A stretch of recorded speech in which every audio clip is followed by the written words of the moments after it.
एक प्यारे से गांव में मीना नाम की एक छोटी सी लड़की रहती थी। वो बहुत मेहरबान और समझदार थी और उसे जानवरों और दरख्तों से बहुत प्यार था। उसका सबसे अच्छा दोस्त एक हरा तोता था जिसका नाम मिट्ठू था। मिट्ठू हमेशा मीना के साथ रहता था, कभी उसके कंधे पर बैठ जाता और कभी आसमान में उड़ता हुआ वापस आ जाता। एक दिन दोपहर के वक्त मीना अपने घर के सहन में खेल रही थी। वो जमीन पर लकड़ी से दरख्तों और परिंदों की तस्वीर बना रही थी और मिट्ठू उसके पास खेल रहा था। अचानक गांव का एक लड़का राजू दौड़ता हुआ आया। उसके चेहरे पर घबराहट थी और वो जोर जोर से मीना को पुकार रहा था। राजू ने कहा, मीना जल्दी सुनो, जंगल में शहर से कुछ लोग आए हैं और वो बड़े ट्रक के साथ दरख्त काट रहे हैं। ये सुनकर मीना बहुत परेशान हो गई और फौरन अपनी दादी और पापा को बुलाया। उसने कहा, पापा, हमें जंगल बचाना होगा वरना सब दरख्त खत्म हो जाएंगे। मीना के पापा ने फौरन गांव वालों को बुलाया और कुछ ही देर में सब लोग इकट्ठा हो गए।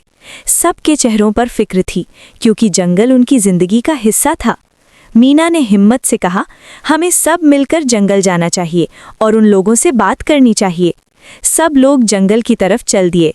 जब वो वहां पहुंचे तो उन्होंने देखा कि बड़े बड़े दरख्त काटे जा रहे हैं। परिंदे डर कर उड़ रहे थे और जानवर इधर उधर भाग रहे थे। ये मंजर देखकर मीना का दिल उदास हो गया। गांव वालों ने उन लोगों को रोका और पूछा कि वो क्या कर रहे हैं। शहर के एक आदमी ने कहा कि वो यहाँ इमारत बनाने के लिए आए हैं। ये सुनकर सब लोग और ज्यादा परेशान हो गए। तब मीना आगे बढ़ी और उसने प्यार से उन लोगों से बात की। उसने कहा, दरख्त हमारी जिंदगी हैं। ये हमें साफ हवा देते हैं और जानवरों और परिंदों का घर हैं। अगर आप इन्हें काट देंगे तो ना सिर्फ जंगल खत्म हो जाएगा बल्कि जिंदगी भी मुश्किल हो जाएगी। मीना ने आसमान की तरफ इशारा करते हुए कहा, देखो ये परिंदे कितने डरे हुए हैं, इनका घर टूट रहा है। मिट्ठू भी जोर जोर से बोल रहा था जैसे वो भी मीना की बात से सहमत हो। मीना ने कहा, हम तरक्की के खिलाफ नहीं हैं, लेकिन हमें फितरत का ख्याल रखना चाहिए। दरख्त को उगने में सालों लगते हैं लेकिन काटने में सिर्फ कुछ लम्हे लगते हैं। ये बात सुनकर शहर के लोग सोच में पड़ गए।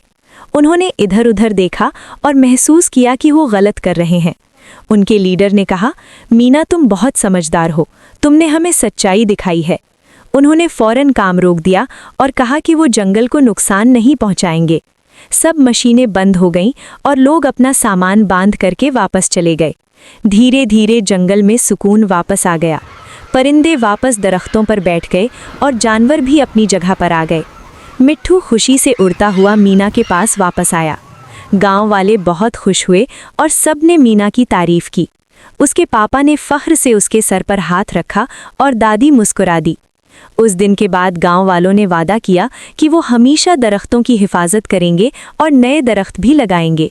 मीना और मिट्ठू फिर से अपनी खुश जिंदगी गुजारने लगे और इस तरह एक छोटी सी लड़की ने अपनी हिम्मत और समझदारी से पूरा जंगल बचा लिया। Like, share and subscribe my channel. एक थी मीना।